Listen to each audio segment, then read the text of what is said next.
it's your girl Jay, and welcome to Daily Dose, the show where we talk about the hottest topics in K-pop for today.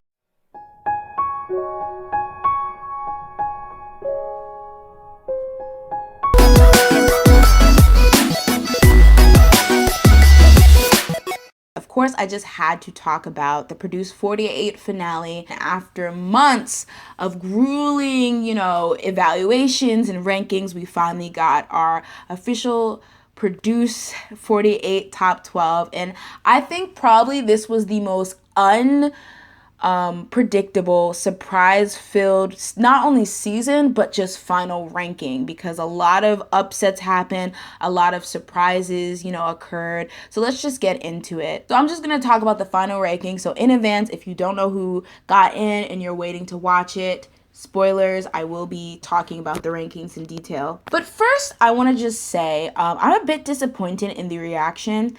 I 100% get that there were a lot of upsets, and there are a lot of things that I'm going to talk about that I just think were very unfair and bad. But the thing is, at the end of the day, none of the actual trainees deserve hate, in my opinion, because they have no control really over how popular they are. If people like them, if people want to vote for them, hey, even if Mnet gives them screen time to help them flourish, they did not do anything deceitful. They did not do anything wrong. All they did was trying to make their dreams come true. So the hate directed towards specific trainees and not, Mnet, or even the way you felt that the Korean voters voted, but the actual hate towards the trainees, I think that's pathetic and disgusting. And I know a lot of people are trying to pat it by saying, no, it's not that I hate this trainee, it's just that I think somebody else deserved to be in that place, and I want to show Mnet that, or K voters, that they made the wrong decision. And I'm like, no, if you're purposely hating somebody, it's just because you hated that trainee,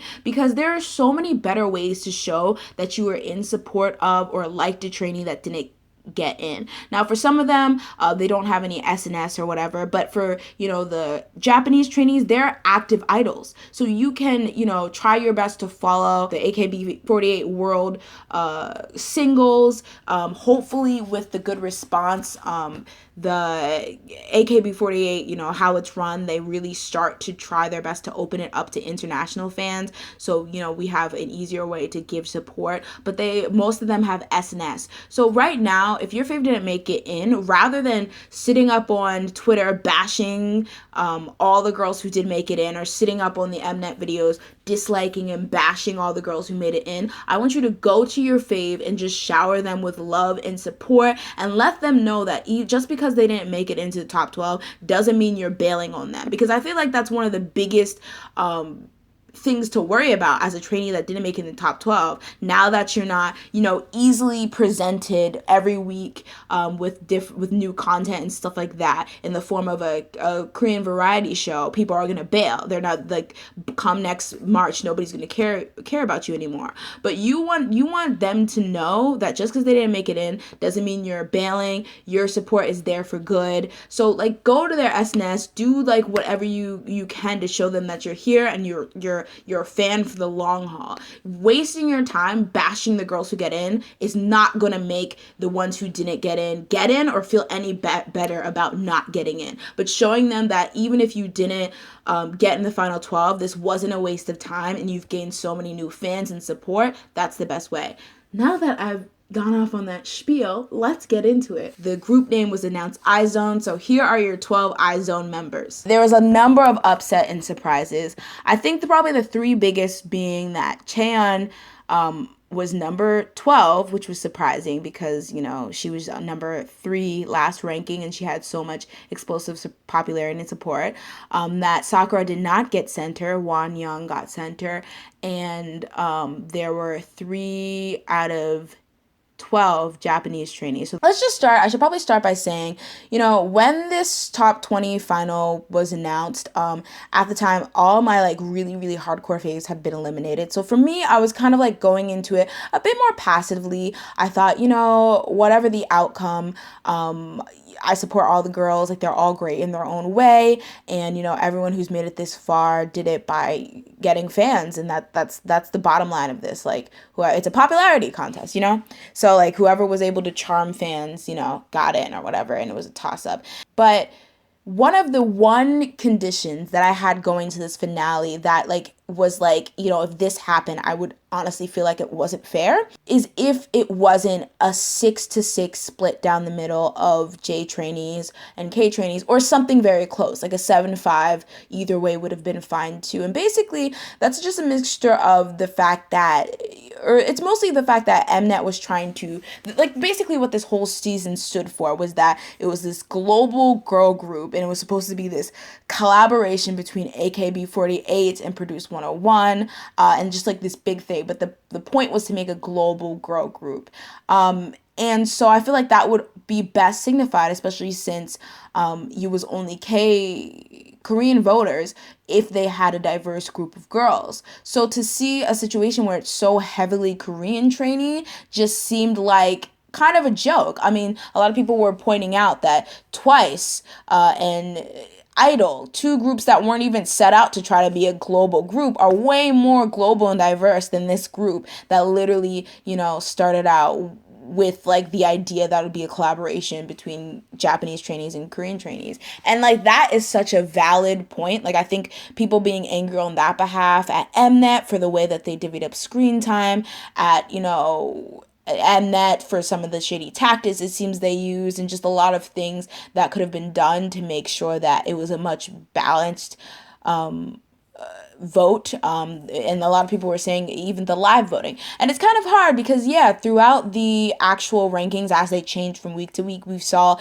it be majority K trainee to majority J trainee, which kind of led people to believe, okay, despite people thinking that there was a Korean trainee bias, it was fair. Like everyone was getting popular, everyone was gaining popularity. So for it to all of a sudden go from having 7 Japanese trainees last week to having only 3 is just such a strange surprise. And the thing is, I'm not going to flat out say it was rigged in the sense that like Mnet padded votes of girls that did not, where the votes weren't actually there, because I feel like that would be hella anti-productive for Mnet.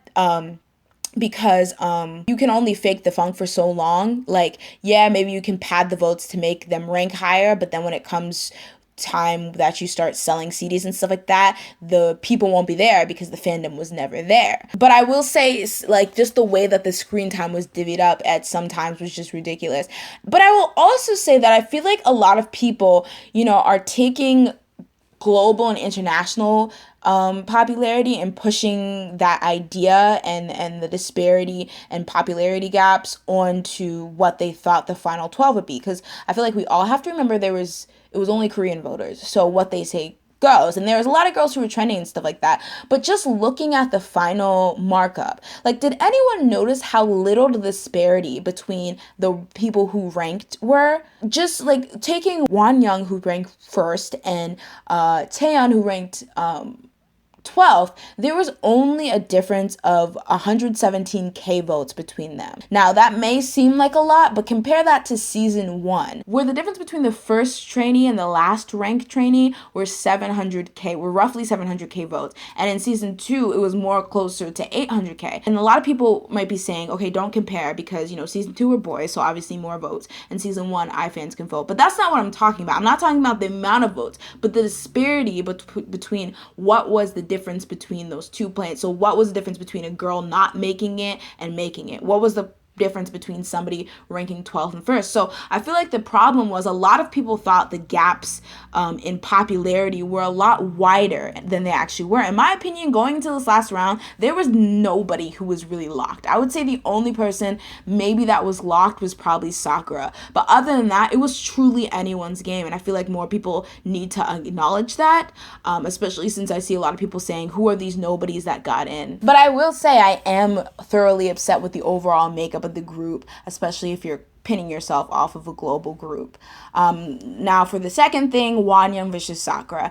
So for Wonyoung and Sakura, Sakura was never my choice for center, but I did understand why she was center. Very popular, very charismatic, had the look, improved throughout the show to the point where, like, yeah, she was no Chaeyeon, but she, like, really bulked up her dancing chops and things like that. But I also knew that in Korea, Wonyoung was like best girl. She was like the best girl if you're looking at the K trainees. So, like, even though she was falling during like two pick and things like that, I thought, when they kicked in the one pick, those with good solo fandoms would be the ones topping, the charts or topping the rankings. And I know that Wonyoung had a good solo fandom. And I also believe that she was really general public friendly too.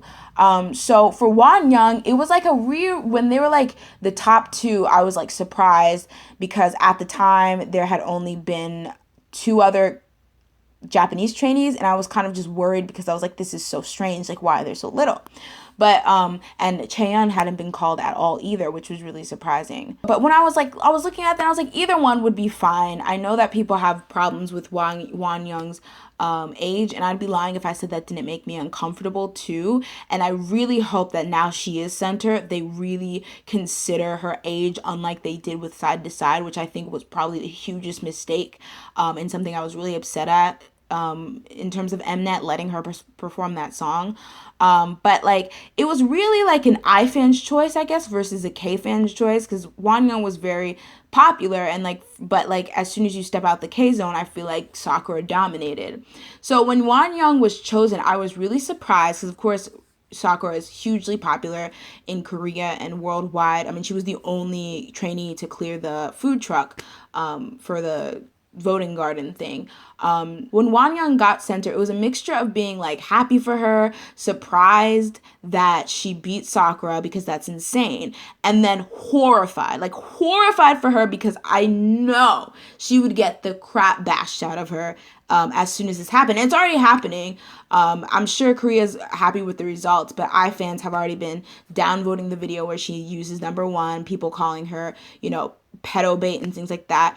And in terms of Wonyoung, I understand not wanting her to be center. I understand that it makes it limit either one of two things: limits the number, the amount, the kind of concepts they can do because she's so young, or puts in an awkward position where you have a young girl doing concepts she's not supposed to do. And I understand maybe she's not your favorite, that's fine or whatever.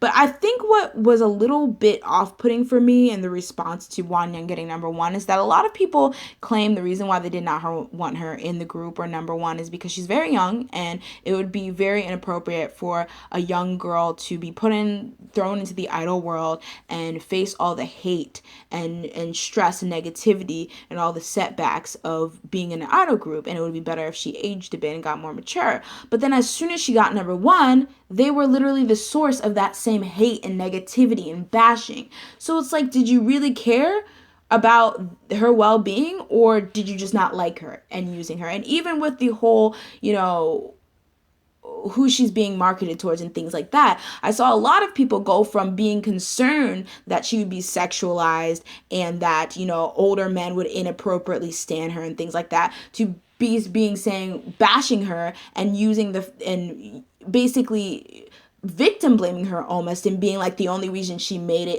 is because of pedophiles, and she's a pedo choice, she's a pedo select, she's a pedo trainee and things like that. And I think there's a really stark difference between being concerned for her and trying to victim blame her, or trying to use those things to bash her. And those are very two different things. And I feel like it's fine to not like her, but using those things to bash her is really disgusting. And I do feel bad because she is going to be in a whirlwind of hate. The good thing she does not have SNS, because I guess she can avoid it. But, hopefully she can. The best thing is, I know there's people who are always going to think she didn't deserve it, blah, blah. But the best thing that can happen is for her to rise to the occasion and prove to the people who don't think she deserved the position that she's capable of doing it. As for Sakura, sis, I don't know what to tell you, sis. I'm looking at you too. How we do 3 in the general elections and 2 in Produce? this ain't our year, girl. Yeah, I'm really upset because I really grown to like Sakura, and I commend her immensely on a lot of going from people doubting the reason why she got in an A on the first evaluation to improving where she can really dance without standing out. Like Chaeyeon was on her side during that Nekoya thing, and she was out there doing it. So I was really surprised that she ended up second, but I think for the Sakura fans that are worried that she's going to get buried or whatever because she's second and not first, she's way too popular to act like she should try to bury her in the back. But it kind of sucks, especially since a lot of people were hype. And I think also it would have been a nice balance that, okay, maybe there's a 3 to 9, Japanese to Korean trainees, but hey, at least the Japanese trainee is a center. So that was a bit of an upset too. But I think overall people need to understand that on August 31st, 2018, during the finale of Produce 48, Wonyoung was made center, and that will never not be true, no matter how much you bash her, no matter how much you bring hate, and no matter how much you wanted Sakura. But I feel like people just need to relax, because I don't think Sakura would like you bashing another girl on her behalf, even if she did deserve it so much and you really thought she was going to win, or you thought some things were unfair. It's always unfair because of Mnet, not Wonyoung or any of the trainees. So it's stupid to bash her. Just like in reverse, if Sakura would have won number one, all the haters bashing her would have been in the wrong too, because no matter how you slice it, she's the one who won. So overall, I think like what it will end up being is in their Japanese promotions, Sakura will be the center. In their Korean promotions, Wonyoung will be the center. But even with center, it's like not as rigid thing where the center's just always in the middle and always blah blah, like, because that's just not how K-pop songs are. So hopefully all the girls get shine. So last but not least, I wanted to talk about Chaeyeon. So yeah, I feel really bad for Chaeyeon, because like just imagine like struggling and feeling like you'll never be good enough because of the way you look, and no matter how talented you are, you're always going to get passed by, and having that be a catalyst for people finally seeing your worth and catapulting you to number 3, and like proving, like, from the preliminary voting from different online Korean forums, Chaeyeon was like so far ahead, even of people like in front of people like Sakura. So I have, all of a sudden, look, I'm loved, people like me, to have that dangled in your face and just snatched away, and basically people saying like, psych, we don't care, we're gonna make you, well, she got it, but like we're gonna dangle you in the like 12th. That must be so stressful. And I feel like I could almost see her like be all happy and cheery and positive, because it seemed like she got so much support now, and she was basically a lock in, to like kind of seeing her face falling as the ranking got higher and higher, to the point where it was Sakura and Wonyoung fighting for number 1. Like that must have been such a stressful situation, and such like a saddening like realization, and not only just for Chaeyeon, but for like Miyu and like all the girls who maybe thought they had a good shot and just didn't make it in. Like that must have been so heart-wrenching. And I'm happy she made it in, but I hate the fact she had to go through all that mental stress and up and down just to make the group. And so I actually did like an hour long, like the video is an hour long, y'all. I more or less ranted about the whole entire finale and things like that. So because it was so long and I knew it would take me forever to finish editing, I decided to just throw in my simple thoughts into this video, but check for that sometime in the next 2 days. But overall, I saw a lot of people saying I want this iZone group to flop, and I'm like, don't say that. Those girls who just won a debut, they don't deserve to flop. But I really hope that we see some of the J girls and the K girls promoting in the Korean entertainment industry soon. Like I hope that they get picked up by companies, or we get an IBI JBJ situation hopefully very soon, because definitely those girls have fans waiting for them, and I hope that they get to interact with them very soon. So that's what I think, but as always, guys, I want to know you think. Are you upset with the final iZone lineup? Do you think you'll stand? Do you think you're only like a couple girls? What are you going to do to support your faves that did not make the cut? Do you think that there was Mnet rigging or manipulation that went on? What were the biggest surprises in terms of position, who made it in and who didn't make it in. Let me know down below if you liked the video. Make sure to like the video. If you love the video, make sure to share the video. That's it for today, and see you guys next time on Daily Doge.